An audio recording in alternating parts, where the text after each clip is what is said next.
صل على محمد وآل محمد. اللهم صل على Muhammad.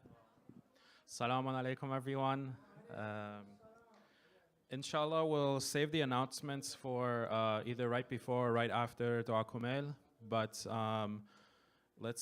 we're going to be starting with the speech, and then Salat, and then the Dua, and then dinner afterwards, inshallah. So without further ado, let's welcome Sayyid Abbas Razavian with a loud salawat ala Muhammad wa ali Muhammad.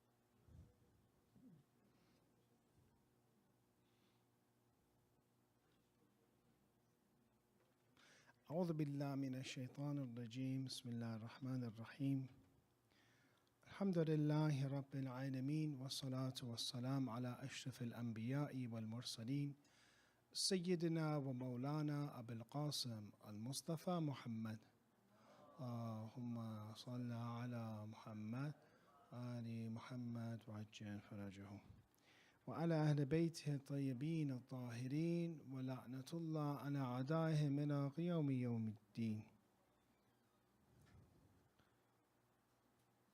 We give our salams and our salutations to Imam Hasan alayhi salam,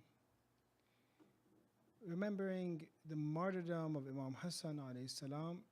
In different communities, they remember different dates for his martyrdom. Some do the 7th of Safar, which is more prevalent, I think, in America. The 7th of Safar. Some have the 28th of Safar with the Prophet of Islam.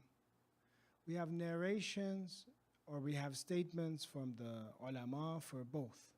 For example, Shahida Awwal mentions this date, the 7th. And in Qom, for example, they commanded or they instructed the Hawza to be, or the Bazaar to be closed during the 7th of Safar. But regardless, it's the month of Safar, it's the month of crying and the month of Azadari and Matam for Imam Hussein and Ahlul Bayt.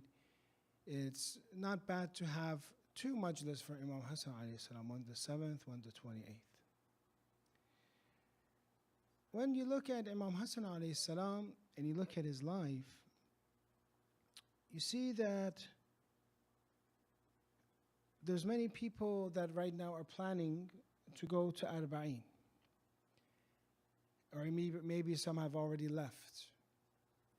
And usually we get the numbers of about, say, 20 million people, something like that, going to visit, say, the Shuhada, and during this time, Safar. But at the same time, the month of Safar is also the martyrdom. It's the martyrdom of Imam Hasan alayhi salam. And I want you to take yourselves to Baqi cemetery and see what's going on right now there. Maybe nobody is there during the martyrdom anniversary of Imam Hasan alayhi salam. But yet, millions are going for Imam Hussein alayhi salam, which is good. Ziyarat al-Arba'in is good. But this gives you a reflection of how oppressed Imam Hasan alayhi salam is. And he did have a shrine, but it was demolished. And the difference is when you go towards Imam Hussein alayhi salam's Karbala, you are very welcomed in Arba'in. You are welcomed. But when you go towards the grave of Imam Hasan, you're pushed and shoved. So there's a big difference here. And therefore, we should spend time to learn more about Imam Hasan alayhi salam, especially the time period after the peace treaty. I want you to understand Islamic history. It's very easier to do it with the lunar years. That after the Prophet of Islam passed away, the 10th, 11th Hijri, then we had a time period of 250 years of imamate. 250 years of physical imams physically living with the people. Then the ghaibat started. So this 250 years of imamat, Imam Ali alayhi salam had 30 years, about 30 years of this imamah of 250. Imam Ali alayhi salam had 30 years of it. 5 he was the khalifa, but in general he was imam for 30 years, to the year of 40. So 10, around 10, 11 to 40. Then from the year 40, immediately, what happens is that there is so much pressure on Imam Hasan alayhi salam that they don't want to help him continue the war with Muawiyah, that they leave him alone or they betray him. Some sources say 70 assassination attempts were for Imam Hasan alayhi salam. One time a dagger was struck him, and for months he was in Madain, and there he was, in the protection. Madain was where, before, one of the companions of Imam Ali alayhi salam was Salman, and many of the Iranians had gathered there because he was the wazir, he was, the governor of that area. So Imam Hasan gets protection from the Iranians in Madain. And they came, they took the prayer rugs underneath him, pulled it during his prayer, for example. And they promised that we will bring Imam Hasan alayhi salam dead to Muawiyah, for example. Or one of his generals, Ubaidullah ibn Abbas, was bought with large amount of money. And when he left Imam Hasan's army, 12,000 people followed him. So what is Imam Hasan alayhi salam going to do? They're trying to assassinate him. His own army has left him. He is forced to have a peace treaty. Forced, some say that Muawiyah wrote and sealed it and says, this is the peace treaty, put whatever conditions you want, I'll accept it. Because it doesn't matter, because Muawiyah is not a person that is going to abide by the conditions anyways. So he says, do whatever you want, I'll follow, and he doesn't follow. So Imam Hasan alayhi salam, these 8 months, 6 months, 8 months, 9 months is the beginning of his imamat, which starts with the shahadat of Imam Ali alayhi salam, Shahr Ramadan. He is in Kufa, but after the peace treaty, he leaves and goes to Medina. He goes to Medina. This time, people they usually, when you talk about the life of Imam Hasan, it's either with the Prophet or, for example, Imam Ali's life. But they don't talk sometimes about what did he do during his imamat. What did he do during these 9 years, 10 years that he was the imam and he was in Medina until his martyrdom? What happened then? So it's a difficult time for him. And the topic that we're talking about is hope. And we want to understand that Imam Hasan alayhi salam, for sure, he never lost hope. Even though his army betrayed him from inside, they did not want to battle anymore. And they tried to assassinate him, but Imam Hasan alayhi salam never gave up.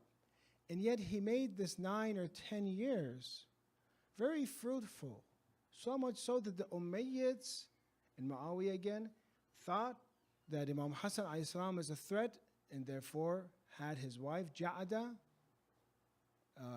bint Ash'ath come and poison the wife of Imam Hasan. He promised her money, promised her marriage with Yazid, for example. And after, it's interesting, after they say that he poisons Imam Hasan alayhi salam, he says that, no, I will not give my son. I will not marry my son to you. Even though it is said that's what he said, because you poisoned your previous husband. Why would I give my son to you? So, he in this way tricked her. So this life of 9 years that Imam Hasan alayhi salam had in Medina was a time where Medina really needed the teachings of Ahlul Bayt alayhi salam. And he was, to a certain extent, freer to teach and to guide the people. You see in some of the books of history that Imam Hasan would make himself very available for the people. He would go to Masjid al-Nabi, the masjid that everyone was at, and he would play Salat al-Fajr and worship until sunrise. And people would come there, and he would help with the endowment, the charity that his father had. He would help them. Then again, he would come back in Salat al-Dhuhr. He would answer the questions of the people. So he was available and was teaching the people of Medina and had izzah and honor, and used this time period to educate. And therefore, when he would go to Hajj, and he would go and people would respect him and try to become blessed by Imam Hasan alayhi salam, and you see the narrations that Imam Hasan had. So his life after the Sulh, after the peace treaty, was very fruitful and very successful. But it changes. See, brothers and sisters, sometimes you think what you have to do, sometimes it doesn't work out.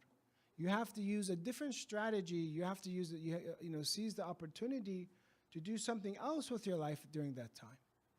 It's not always that your life will be in one way. Something that Imam Hasan alayhi salam was afraid. Sometimes when we think of, unfortunately, some uneducated people come and say he was either afraid or he wasn't courageous enough. Actually, when it comes to the courage of Imam Hasan, look at the Battle of Jamal, where Muhammad Hanafiyyah is sent out by Imam Ali to fight, and the battle was so hard that he comes back. He's not successful. But then Imam Ali alayhi salam sends Imam Hasan, and he is successful, and mentions, in the tradition that Muhammad Hanafiyyah is my son, but Hasan ibn Ali alayhi salam, Hasan is the son of Rasulullah. He's the son of Rasulullah. And this is very important, because this term, son of Rasulullah, was used a lot. It's used in the Quran, mubahila.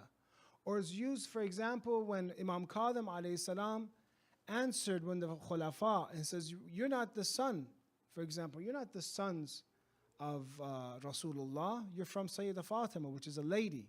You're not from the sons. And the Imam Qadim alayhi salam in tradition he answered and says, doesn't the Quran talk about Isa alayhi salam being from the dhurriya and progeny of Ibrahim, even though Jesus alayhi salam did not have a father?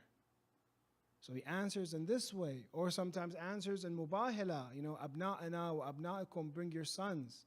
And Imam Hasan alayhi salam and Imam Hussein alayhi salam were brought as sons, not grandsons, so sons, the category of sons. Or many, many hadith that the Prophet would call Imam Hasan and Hussein as his own sons, or Imam Ali even call him. So regardless, his courage in the Battle of Jamal, his courage to answer Muawiyah and different people when they would abuse his father, when they would abuse him, to answer Amr As or Muawiyah, and to be very courageous when it came to speech is known. And also Imam Hussein alayhi salam lived about 10 years in the same circumstances. And Imam Hussein, the best answer to give is, why did Imam Hasan alayhi salam not revolt? Well, Imam Hussein alayhi salam didn't also revolt for 10 years. So when you look at the year of 40 to 50 is Imam Hasan's imamat, then from 50 to 60, you see that Imam Hussein alayhi salam also did not revolt against Muawiyah. You can understand it this way by saying that this 250 years of imamat is as if it is one human being, one person that is living 250 years. And during this 250 years, only the circumstances change, so therefore the imams do different things. They have the same objective, but their strategy is different. Their actions become different. So Imam Hasan alayhi salam in this 10 years had true hope, and would teach people, and would gather people, would worship in Masjid al-Nabi, would go to Hajj, and would prepare and teach at a time period where Medina really needed the teachings. Maybe you could say, like, at that time, after the Prophet of Islam, Medina didn't have that opportunity to learn from very freely, because Imam Ali alayhi salam was set aside. And then when he had power, he was in where? Kufa. So for the 30 years, Imam Ali alayhi salam was not really allowed. Actually, the Khulafa even didn't really allow the hadith, didn't really allow tafsir of Quran during the time of Amir al-Mu'mineen in Medina. They would have ex-Christians or ex-Jews do tafsir of Quran. Like Ka'b al-Ahbar or Tamim al-Tari, they would give tafsir of Quran from Christian beliefs in Judaism, from what they knew from Christianity and Judaism. But now Imam Hasan alayhi salam comes to Medina, and this 9-10 years is very fruitful, and Medina needed this. Because Ahlul Bayt alayhi salam gave life again to Islam. And if it wasn't for their teachings, their instructions, everything that we have of Islam would completely be ruined, would completely be lost. So all Muslims benefited from Imam Hasan. All Muslims benefited from Ahlul Bayt alayhi salam. And this was the strategy, and this is what Imam Hasan alayhi salam did in Medina during that time. You see that a person that wants to be hopeful, and to continue this topic of hope in Islam, a person that is hopeful, needs to be hopeful, there are three qualities or three beliefs that they have that causes them to have hope. And I want to ask you to look in your own lives and look at yourself about these three qualities that causes hope. Imam Hasan alayhi salam, you can say that he remained hopeful even though he was used sometimes even names, vulgar names against Imam Hasan alayhi salam, bad names against him, but he still had hope. Why? Because of these three qualities. One is our view of God. Raja and hope comes back to how you view God. If God for you is a merciful God, if you believe in a compassionate God, then you will not lose hope. If you believe in a powerful God, if you believe in a wise God, so it's about your opinion about God. How do you view God? Many people, when there's trials and tribulations, they lose it very fast. They lose their patience. That hilm that Imam Hasan alayhi salam, for example, had. They lose patience. Why? Because they don't trust God, because they don't have a favorable opinion about Him. This is an interesting hadith that talks about from Imam Rida alayhi salam, that says, he says, أحسن الظن بالله فإن الله عز وجل يقول أنا عند الظن عبد المؤمن بي إن خيرا فخيرا وإن شرا فشرا. Imam Rida alayhi salam teaches in narration to beautify or make good your dhan, your opinion about God. أحسن الظن بالله. Make your opinion. So from this hadith we can say, do some people have an unfavorable opinion of God? Yes, some do. Because God says, أنا عند الظن عبد المؤمن بي. I am in the same way that the person treats, or I treat that same person the way that they believe in me. If they have a favorable opinion about me, فَإِنْ خَيْرًا, if they have a good opinion about me, فَخَيْرًا, then I will treat him good. If you have a favorable opinion about God, you will see God is good. Everything good will happen for you. Whatever happens, I don't know if you've traveled with someone that is very optimistic, someone that is very hopeful. They could be the most hardest of circumstances. The worst of hurricanes can come, for example. And they say, Allah will protect me, inshallah. I'm under the protection of Allah. And you see, that's how the prophets of God were. When Prophet, for example, Ibrahim gets thrown with a catapult in the fire, his trust was with Allah. When they came to help him, the angels, he says, Allah will protect me. So, ahsan adhanna billah, make your opinion good.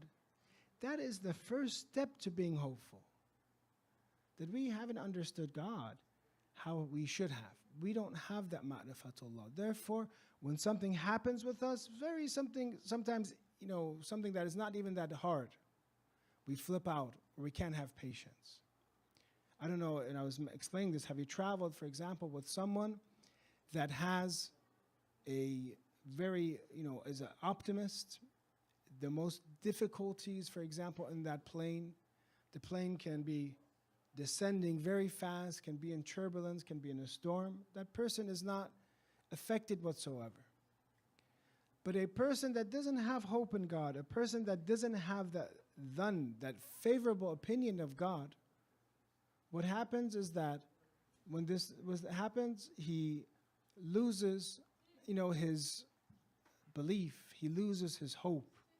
He will, for example, be very easily scared or very easily lose it.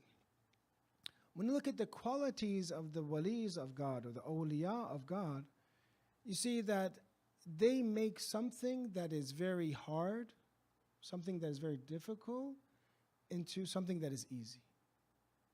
For them, it's easy. Somebody that has less dharfi or less capacity, they make something that is very easy into something that is hard. So a lot of this goes back to the fact that how you view God. So the first duty that we have is that you have to study the Quran, study hadith, gain ma'rifatullah through your taqwa, through your worship, and develop a relationship that God only wants good, and you truly trust Him. Then you have hope. That is how Imam Hasan alayhi salam had hope, because he viewed God in a very favorable way. And this narration is teaching us that there are some that don't have a favorable opinion of Allah. And the narration continues, فَإِنْ خَيْرًا فَخَيْرًا وَإِنْ شَرًّا فَشَرًّا. If you have an unfavorable opinion of God, and God for you is a being that cannot take care of you, is not capable, is not powerful enough, is not caring enough, then you will see evil. Life will be hard for you. The smallest of things will make you very upset. Therefore, your life will become shar, your life will become evil. So the first step in how I can be hopeful like Imam Hasan alayhi salam is that I view God with a favorable opinion. Because if I view God with a favorable opinion, if it is good, I will see good in my life. If it is bad, I will have bad in my life. There's this person during the time of Prophet Musa alayhi salam. Once Prophet Musa was asked, and he had this question in Hadith Safinatul Bahar, who is the best creation of God? And they gave him directions and address to go to visit a person, and this person is actually not very pious, maybe how we view someone to be very pious. Because Prophet Musa asked, who is the highest of your creation? Obviously, after Prophet Musa. So he sees this person, he's not really that great of a worshiper. Maybe they're expecting his forehead to be calloused, his eyes full of tears, maybe very skinny from fasting, maybe his back would be bent.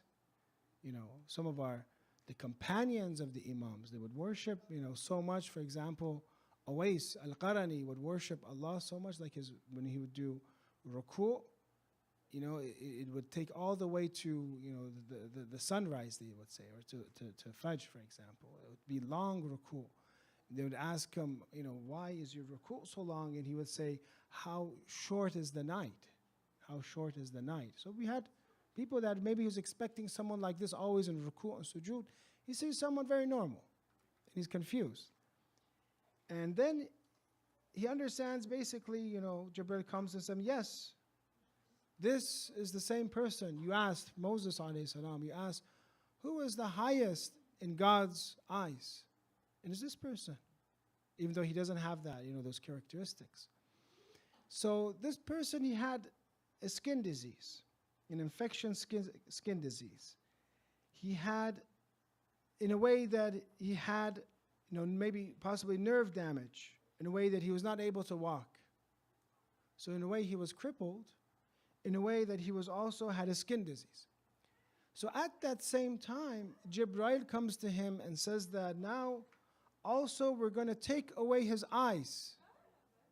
We're going to take away his eyes. So therefore this person, at that time, imagine that, God forbid for us, a skin disease, we're crippled, and now vision, which is one of the most important things that we need to have. Now we don't have vision. We're not going to be able to see anything else. Maybe would become very upset during that time. So this person comes and makes this dua. And this is the reason why he had that status.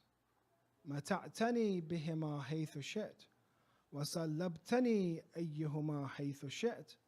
Oh Allah, I enjoyed these eyes. You made me enjoy these eyes however you wanted. You allowed me to see my entire life. You wanted me to see, I saw. وَسَلِّبْتَنِي أَيُّهُمَا حَيْثُ شِئْتَ. And you took my eyes now however you wanted to. وَأَبْقَيْتُ وَأَبْقِيَتْ لِي فِيكَ طُولُ الْعَمَلِ يَا بَرُّ يَا وَصُولُ. But what remains in me is my long and everlasting hope in you. You know, oh, Ya Bar, Ya Rasul, oh God that does good. So Prophet Musa alayhi salam asks to see a person that is the best of creation. And Allah shows him a person that at the time of calamity and tests and trials is patient and is happy and is shakir of Allah. So therefore you see that to have hope, to have a good opinion of Allah is not for everyone. You have to reach this very high position. And then from then on, everything that happens to you, maybe you think it's bad. Maybe it's a financial difficulty. Maybe it's with friends. Maybe it's something to do with health. Everything in your eyes then becomes khair, like that person of, the time of Prophet Musa, because it's from God. And you understand that He only wants good for you. And he never lost hope. So the first thing that we learn from Imam Hasan alayhi salam to be hopeful is to have a favorable opinion from Allah. And if you truly reach this, then everything that happens in your day, in your life, because it is from Allah, and He is your Rabb, and He is your Lord, He is doing tarbiyah of you. He's taking you towards completion. Therefore, it's good. It's alhamdulillah. I don't know, because if I question it, that means I haven't understood God's wisdom. If I question it, it means I haven't understood Allah's power. If I question it, I haven't understood God's compassion. So when you have this complete belief and trust in God, your entire life and different stages that you will have, sometimes it will be very sweet, sometimes there will be difficulty. All of it is khair for you, because Allah is your Lord, and He is doing tarbiyah of you. And tarbiyah means to take you to hatta tamam, take you towards completion. This is what I need. He's making me complete. Many times we see that how many things that we never really wanted or we actually despised, when we look at it and we see, wow, look at so much khair and good in this action that happened. I really didn't want this to happen to me, but it was great. Actually, it took me towards completion. And that's how life is. And that's the purpose of it. The second aspect that brings us hope is changing our view of the world. If we are a materialist, if we think that our life is only limited to this world, then we will not ever understand or be able to have true hope. How? Because you think that you should enjoy and maximize, if our life is only in this world, then we should maximize joy here. And once this joy is not reached, then you say, well, I have a terrible life, and therefore, I am suffering now, and I don't have hope anymore. But if you view, like the way that Imam Hussein alayhi salam viewed this world, and you see in one of the letters that he has, that he viewed this world as a place as if it never even existed. It is so short and never even existed. Then you will remain hopeful. It will be much easier to remain hopeful, because all you see is akhirat, all you see is the hereafter. This world is just a place of passing. The letter that Imam Hussein alayhi salam had to Muhammad Hanafiyyah is فَكَأَنَّ الدُّنْيَا لَمْ تَكُنْ وَكَأَنَّ الْآخِرَ لَمْ تَزَلْ. I'm sure you've heard of this letter. Imam Hussein says, as if the world has never been. This world is so valueless. It is so passing. As if it never has been. There's no dunya. وَكَأَنَّ الْآخِرَ لَمْ تَزَلْ. As if the akhirat has never, the hereafter has always been. It has always been the hereafter. When you equate, something that is 1 or 2 compared to infinity, as it's equal to 0. So with this mentality that Imam Hussein alayhi salam had in Karbala, this resulted in him being so patient. With this mentality that Imam Hasan alayhi salam, this belief that this world is a place of passing, it's always akhirah, as if this dunya is nothing. And you see, like in those people that had very long lives, like Prophet Noah, when the angel of death wants to take his life, and he asks, in the tradition or in the story it has that you take it, I'm in the sunlight, take it away from me in the shade. You see that Prophet Noah says that my life, 2,500 years, has been as short as this step that I took from the sunlight to the shade. How long is that step? Like 3 seconds, 1 second, 2 seconds? 2,500 years is like that. So this second thing that I want you to focus on, and I want myself to focus on, is the more that you are ingrained in this world, the more hope you have in this world, the more hope you have in the creation, then that is going to cause you to be disappointed with this world. Because this world should be a bridge for us. This world should be a place that we pass. Question then, does it mean that the believer should never ever care about the world and only read Mafatih al-Janan and only read Quran? No. The believer prepares, and as we have in the du'as, we have dunya and akhirah. But that understanding is important. The understanding that this is a place of developing the hereafter. That is what's important. Yes, we want dunya and akhirah. That's what we have in the Quran. Ya Rabbana atina fi dunya hasana wa fil akhirati hasana. For example, in dunya and akhirah, inshallah, we have hasana, we have good. We want that. But unless you have that mentality that this is a place that is going to pass very fast, and the older you become, you see how fast you've aged, you see how people age so fast, that causes you to always have hope. The last thing that we have about, assuming about 10, 15 minutes, and that is another part that causes us to have hope. We said that what is one of the reasons why people lose hope is because of failure. If a person doesn't have success, they will have, they'll lose hope. Many of times, the believer always thinks that whatever happens to them in their business, especially in their income, they think it is just Allah. Allah is responsible of giving my rizq, and that I am not responsible for anything.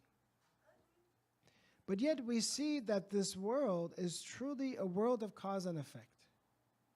And as children, as everybody here, I'm sure, went to school to some extent, you saw that if you did pay attention in class, if you did study, usually you'll get good grades. It's not, rocket science to understand this formula.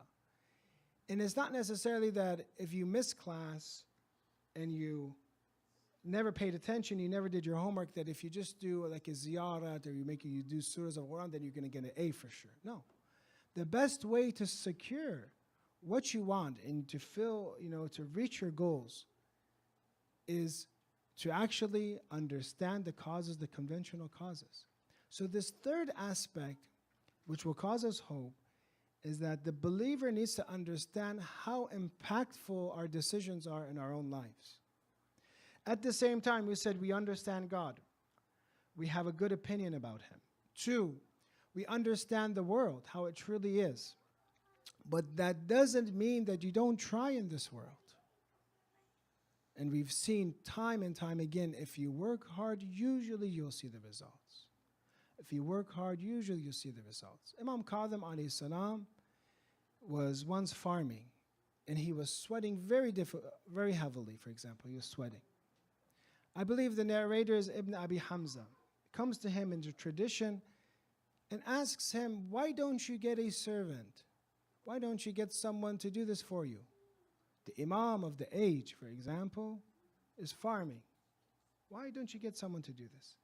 And the Imam mentions that higher than me have done this, have worked in this world hard, which is the Prophet of Islam and Imam Ali. They worked hard in this world.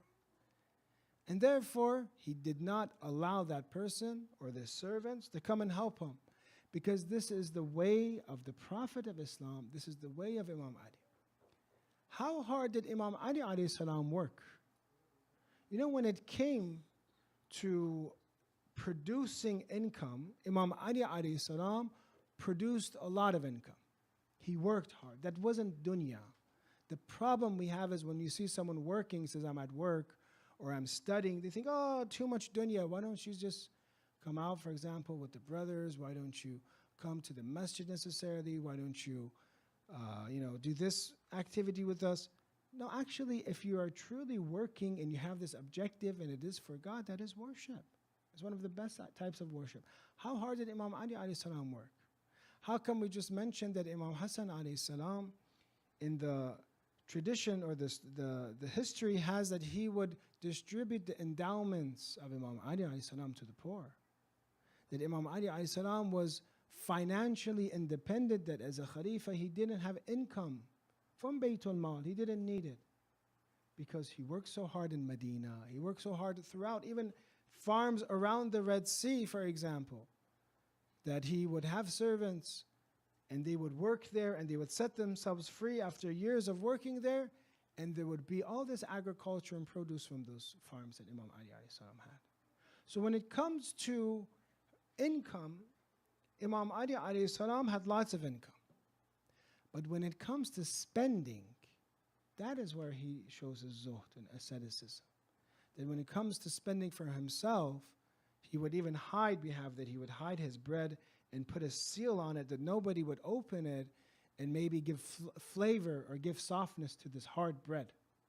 As the Khalifa, he wanted to make sure that he lived in the harshest condition from all his subjects, for example, that he didn't have anything more than others, that he ruled over.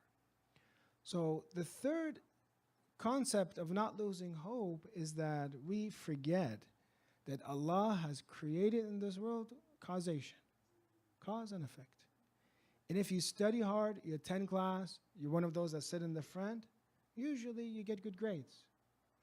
But if you, for example, and at work the same way, if you work hard, you're there, you're consistent, you're reliable, usually you will get a promotion and your employer, or if you're a boss yourself and you show up, usually you see that you will be successful. It hasn't usually when you see success from all fields, it comes with hard work. Either they're a scholar, they worked very hard, as for example, one of our scholars says, ijtihad, he said, is like breaking a boulder with a needle. How many times you have to keep hitting a boulder or a rock with a needle? He says, ijtihad is like that, making a hole, in this rock with a needle. So they would work very hard. And those that are very successful in the business world, also they work very hard. Those that are students, those that are professionals, they worked very hard for this. So the third aspect of being hopeful is that you understand that we are responsible for ourselves. I'm going to end with this tradition from Imam Sadiq alayhi salam that explains to us how responsible we should be in our own lives. That actually sometimes God doesn't answer our prayers. That you can't rely on that spiritual factor. There's a conventional factor, a worldly factor, causation, and also there's a spiritual factor. Sometimes that spiritual factor won't even work. God won't answer your prayers. When does God not answer our prayers? 4 places. Imam Sadiq alayhi salam da'awat says, Arba la yastajabu lahum ad-du'a. 4 places that Allah does not answer the dua. 1. الرجل جالس في بيته يقول يا رب ارزقني. First place, a person sits in his home, doesn't go to work, doesn't try, and says, Allah, give me rizq. Imam Sadiq says, God doesn't answer his prayer. God's not going to give him rizq. Don't even try. He sits at his home. He says, Surah Al-Waqa is very good. Yes, this dua is very good. He makes a'mal. Here it says, Imam Sadiq says, his prayer is not answered. The second, because Maghrib is close, فَيَقُولُ لَهُ. The second is, رجل, yes.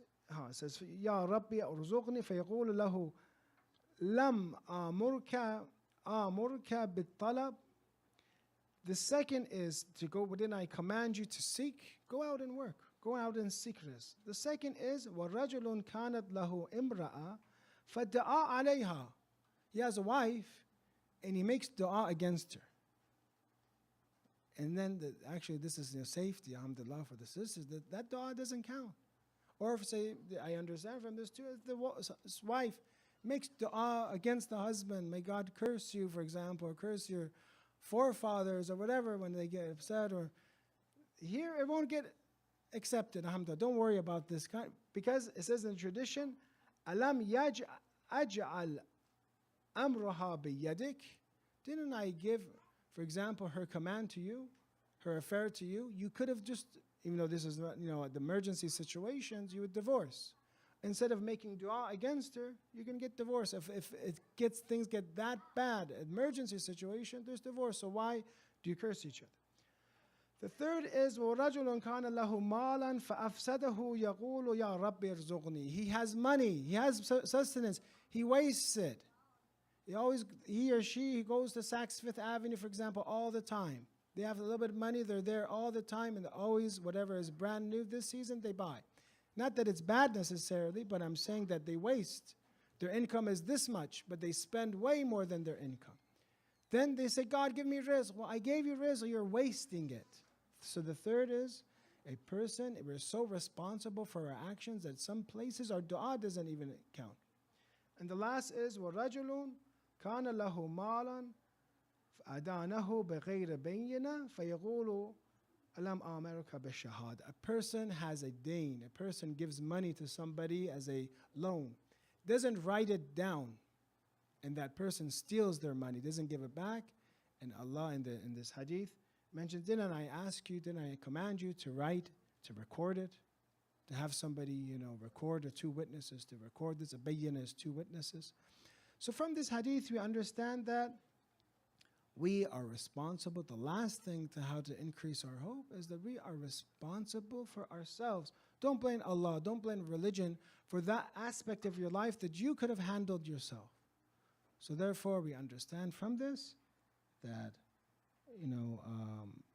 we have to be hopeful. From Imam Hasan alayhi salam, we learn from his hope. We see that it is Maghrib time, and we're going to be getting ready for prayer. I'm just going to say something because it is the martyrdom of Imam Hasan alayhi salam, that we see that how many people today are going to Arba'een of Imam Hussein alayhi salam, but right now, Imam Hasan's grave, he doesn't have a shrine, is empty. How many people are being treated very well in Arba'een, but the visitors of Imam Hasan are being pushed and shoved. May Allah, because of Imam Hasan alayhi salam, answer our du'as, give rahmah to those that have passed away, inshallah, and expedite the return of Imam Zaman with his